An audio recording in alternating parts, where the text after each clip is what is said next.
Welcome to Art and Soul, where creators take center stage. Tonight's guest is the owner of Elusive View Cinematography, Aaron Barnes.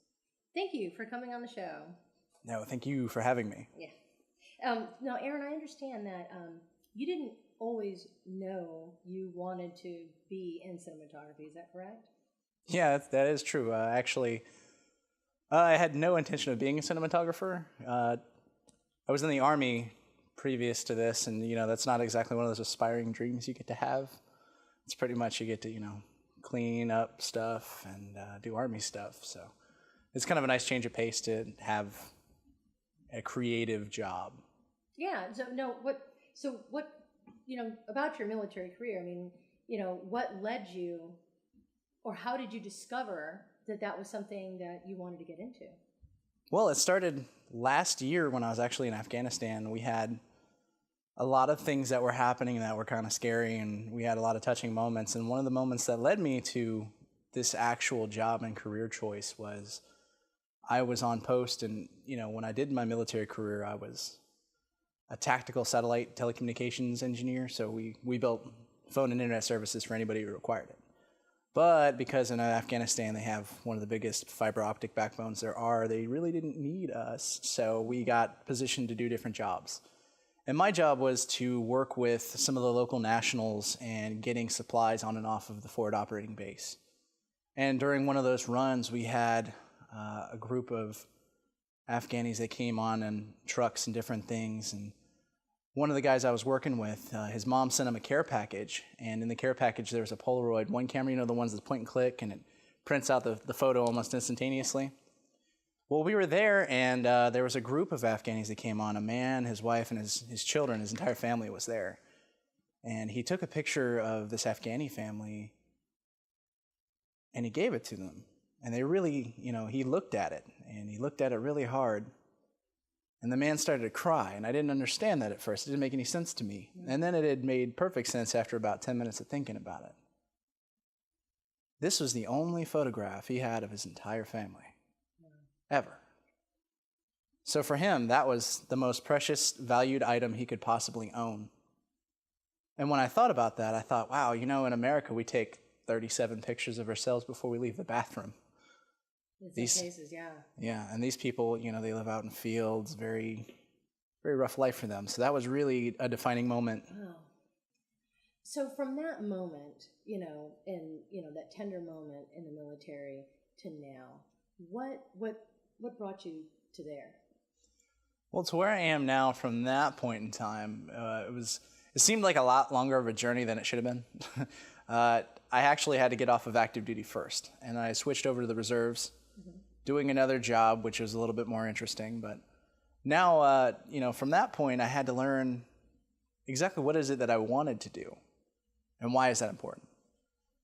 And all of my friends had these ridiculous day jobs where they do these things that they don't like for money that they can't get, they can't make it through life. So I figured if I'm going to be poor, I'm going to have to do it in a way that I'm going to enjoy it.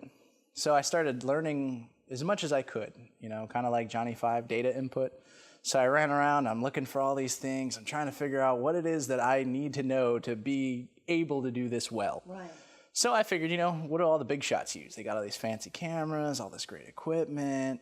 Maybe if I just buy that and play around with it, I can make it work. Right. So, I tried all these things, and that's not true. It's not true at all. If you try and make things work with awesome equipment, you might be good at it. But I sucked at it. I was terrible. I really tried. I played with lighting and, kind of embarrassing. But I used to work at Walgreens as a photo technician, so you think I'd have to have, some experience in that. But I had tried to learn all different angles, and eventually I got better at it. Right.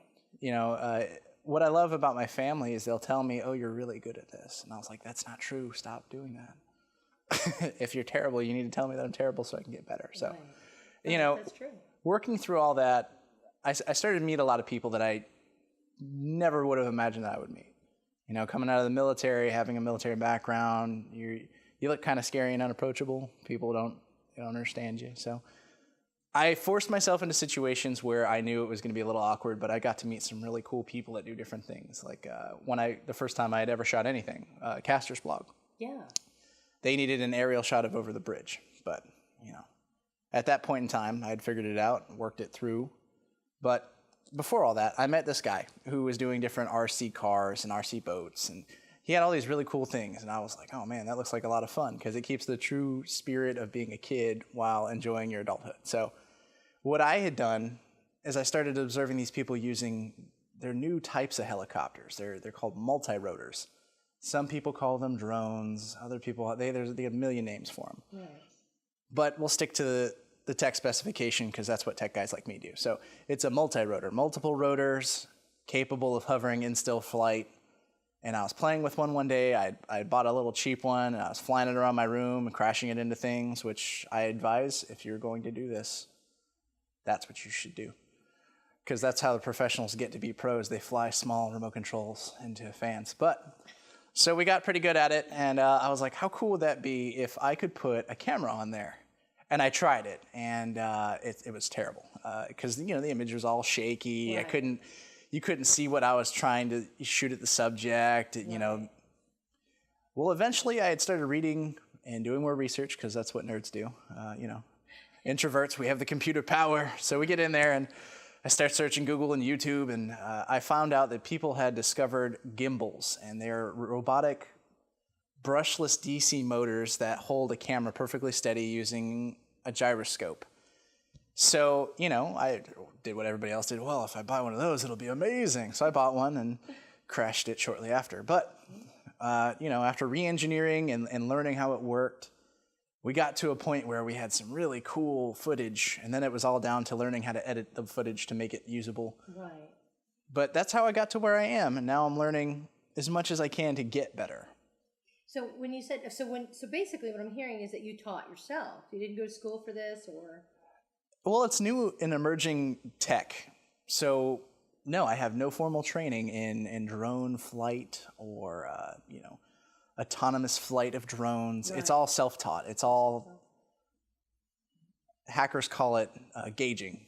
You gauge information as much as you can, and then you attempt to repeat it. So I learned as much as I could from forums and websites and all these different, like I said, data input. God, it must have input. So I was learning, and now it's all self-taught. So yeah, it's all different. Right, absolutely. And exciting. Now, I want to show a clip from, and this particular clip is on your Facebook page? It's available on my Facebook page, which is Elusive View on Facebook. You can get to it from going to www.facebook.com/ElusiveView. There you go. And this is the commercial? It's our promotional video demonstrating what people don't understand about my business card. It's so they can see exactly what our capabilities are and how beneficial it could be to them or their companies. Thank you. Okay, let's see the clip.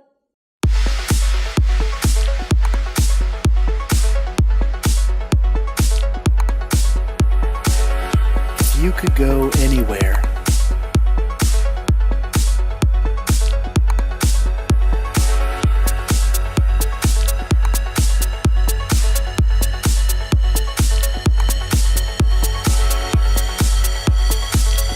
if you could see anything,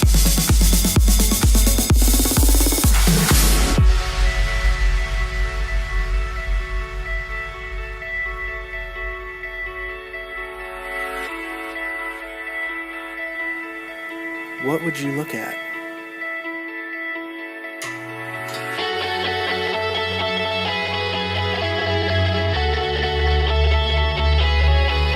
Where would you go?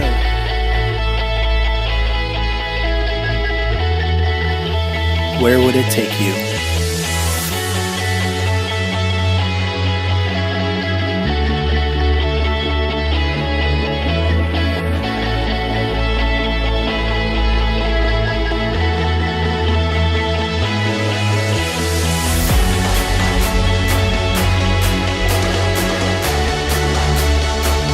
The sky is the limit, boundless.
Would you get lost in the city?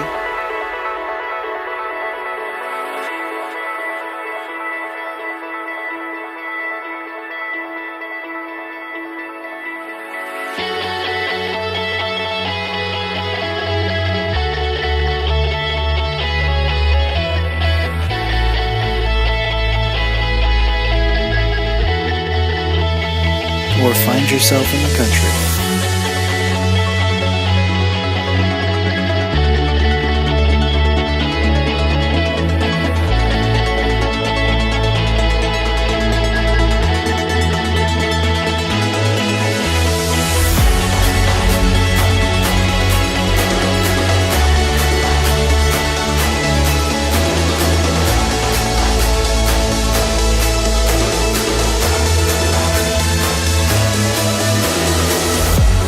They say that flight is for dreamers.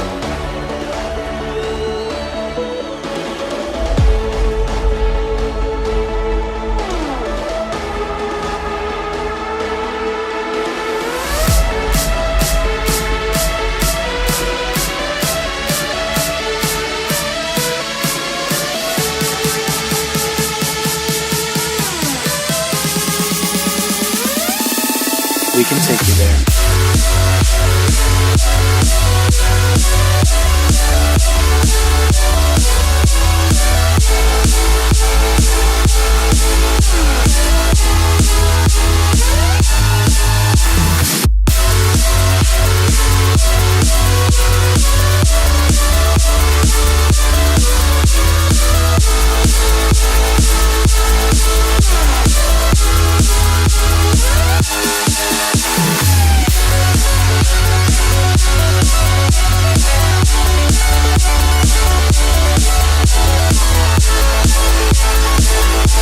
Come discover it with us.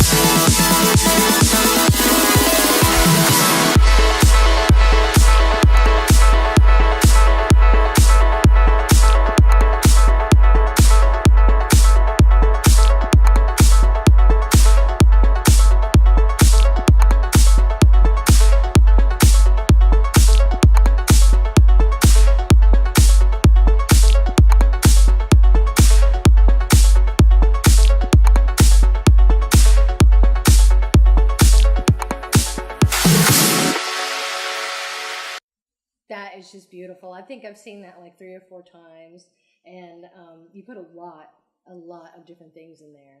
That was really good. So I have to ask you, because of that clip, in what ways can aerial cinematography be useful, whether practical, commercial, or artistic? Well, to answer your question, there are several capabilities. It's actually an endless platform. I've used it from everything from agricultural uses on rural farms to help farmers find problems in their crop, helping them get a better yield. Wow. So, I mean, flying over once or twice a week, showing them where their crop issues are, whether it's bug related or if they're having soil issues, this and that, all the way to real estate. Real estate's a big emerging market. They use them for search and rescue. They use them for insurance companies. I've seen them used for even live events. Not too long ago at the DeSoto Grand Parade, I flew over and got some really cool views that nobody else could, from an angle nobody had ever seen it before. Wow. So there are just endless capabilities, and they rapidly change. So there's so much available. Right, absolutely. Now, I remember seeing a video that you'd shown me of some manatees, and then there looked like there's this one beautiful view of this island, and I know you got in there.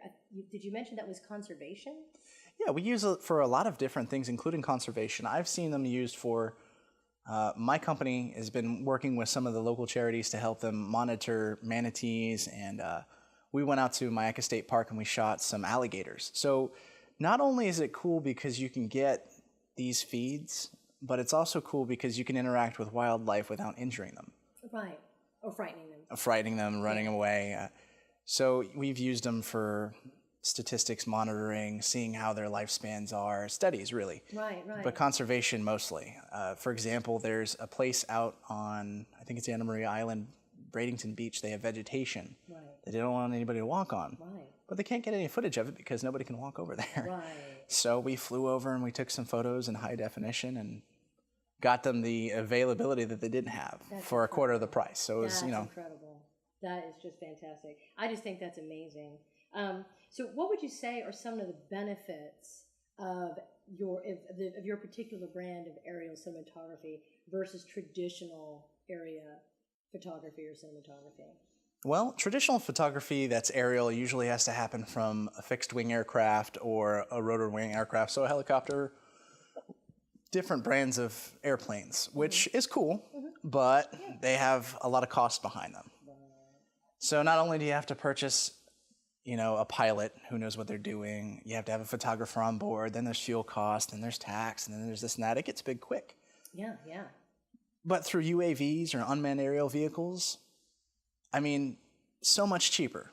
Yeah, you bet. We're EPA green. We don't use any fossil fuels. We can fly anywhere that most fixed-wing aircraft can't. We can fly between trees, through under bridges, around local areas that you just can't take a bigger vehicle.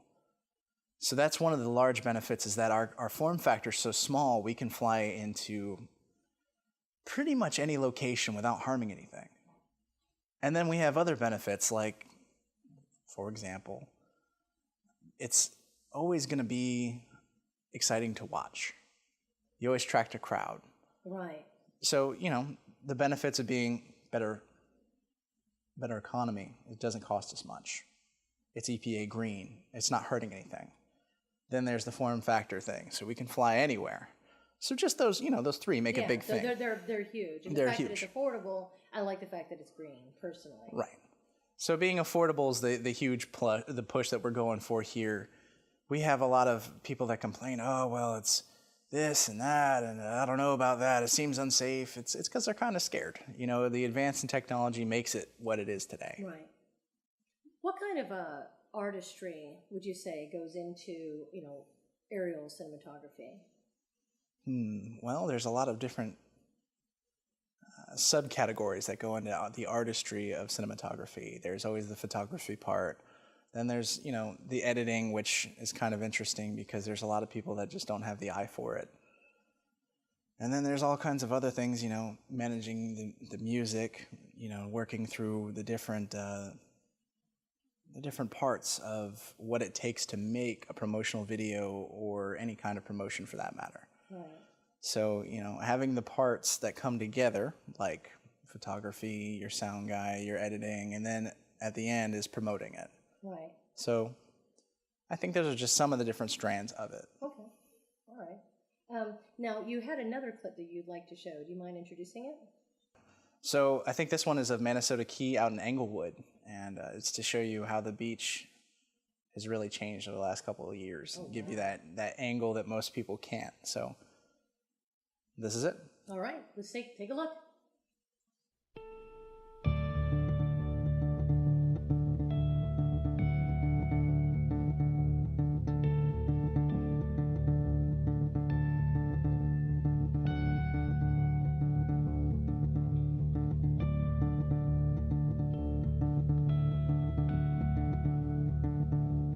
Oh, say, can you see by the dawn's early light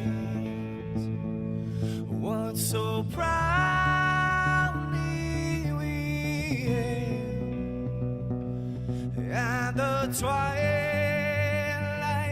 last gleaming, whose broad stripes and bright stars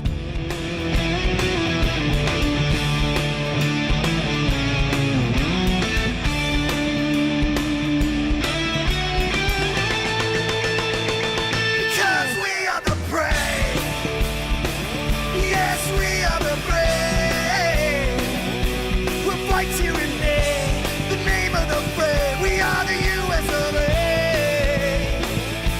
For those unaware. Now, you started Elusive View on your own, correct? Yes. So how do you get work? That's what makes it really challenging and interesting. being somebody who's from the military knows that the best way to get any kind of advertising is completely organic. Low publicity, talking to different people, and meeting different people. Right.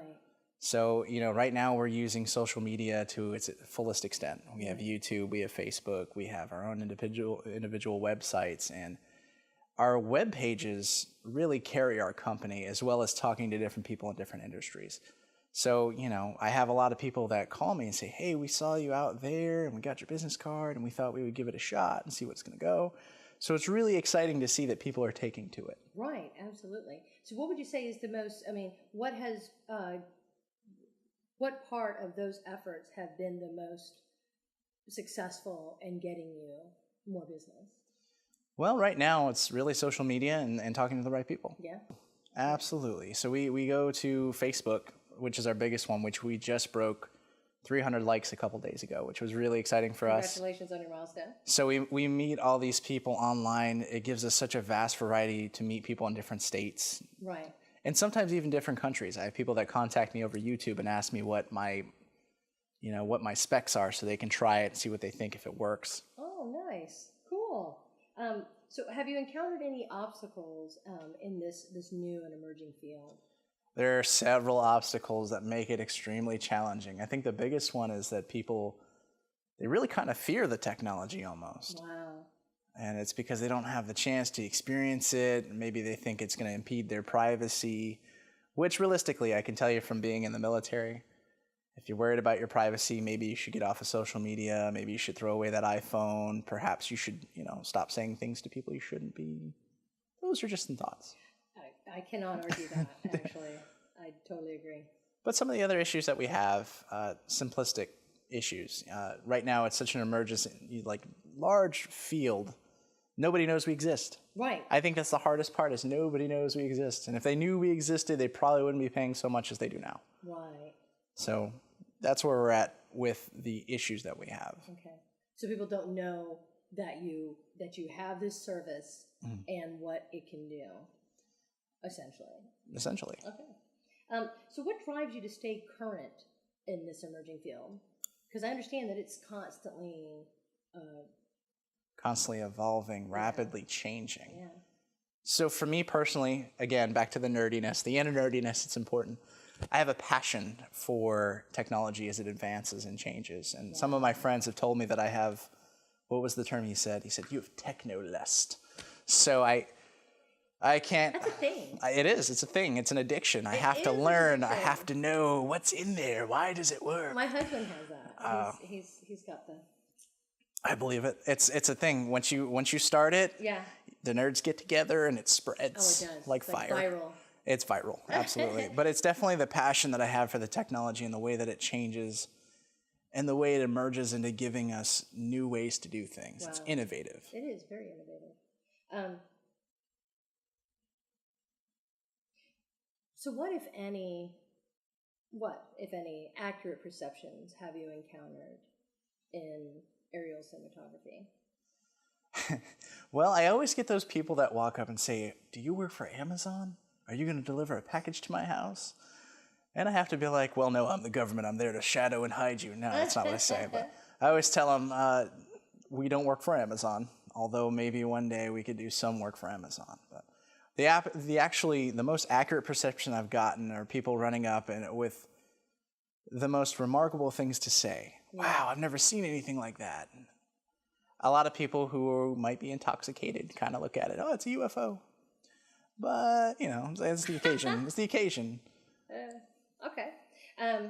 So what are you working, well, actually, I want to know, so what, besides Caster's blog, what other projects have you worked on in the past? Like, what other type of work do you do?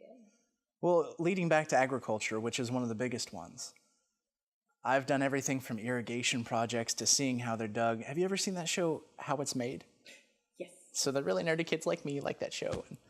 I have a friend who owns a farm, and the way he does it is he has all these things that he changes, and I would go over and I would take aerial photography of the different things that he makes changes to, the way that the fields are laid, what soil he's putting out, and then the other week I had the choice pleasure of working with an insurance company, which was really interesting. I didn't think they were going to call me. Wow.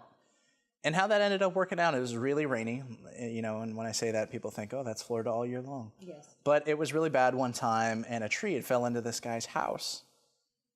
And they wanted to take pictures of it for the insurance company, but they couldn't send anybody up there because it was too dangerous. Right. The way that the trust system had been broken, there was no way to get to it without somebody falling in and getting injured. So I took one of my UAV systems up there, one of the multi-rotors, and we got some amazing photography of it. Wow. Amazing for me, terrible for him, awesome for insurance. That's how it worked out. So, he ended up getting the hookup.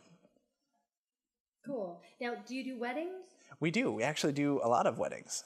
That's one of our signature things is people ask us, hey, can you come out and get our entire family there? And I was like, well, from the beach, we can really get anybody. Wow. So you do weddings. So it sounds like you do quite a lot, actually. Right. We try not to limit ourselves on the spectrum of jobs that we can do. You bet. You bet. So what are you working on in the future? Do you have anything coming up? Well, the biggest thing I'm trying to emerge into right now is real cinematography. I've been working with a lot of independent film studios and producing small videos and short films, trying to break my way into the big leagues of learning what it is to be a cinematographer. Yeah. So right now, I think in the future, I want to work on blockbuster hits.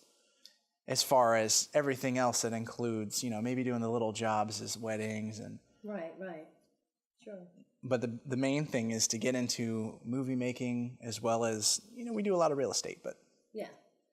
So do you have any jobs coming up? We do actually have a couple coming up that are really exciting. Yeah. We just got in contact with the Sarasota Chalk Festival. That's actually happening in Venice. But we're getting ready to cover some of that. That's going to be really exciting.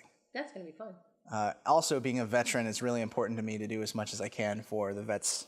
I'm a member of the American Legion Post 24, youngest member, woo woo. Woo. Member of the Veterans of Foreign Wars. And just recently, the Patterson Foundation built the most beautiful amphitheater out at the Sarasota National Cemetery. So I've been working out there with Bill Wegge. He's a famous videographer. Yeah. And we've been working with him and putting some things together to get that for their dedication, which is coming up on my birthday on the 28th of June. 28th of June.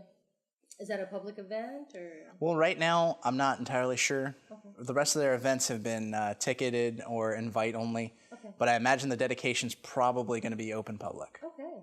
All right. Let us know, and then I'd like to post that on Art and Soul, so if people would like to come and be a part of that. Absolutely. We can help that.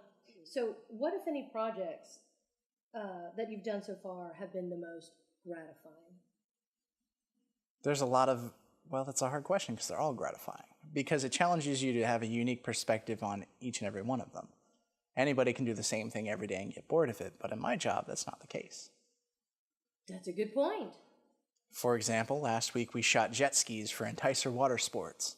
That was a blast. But then it's a completely different idea when I have to go and shoot manatees. Yeah. And there's a number of things that we work on to keep everything we do being safe. Right. We wrote the better business practices for using drones or UAVs, which a lot of people don't even bother with. Right. So there's a lot of exciting jobs that we could take and do. It's really hard to just pick one that's really exciting. Yeah. They're all a blast. Now, do you do anything with charities? We do a lot of work with charities.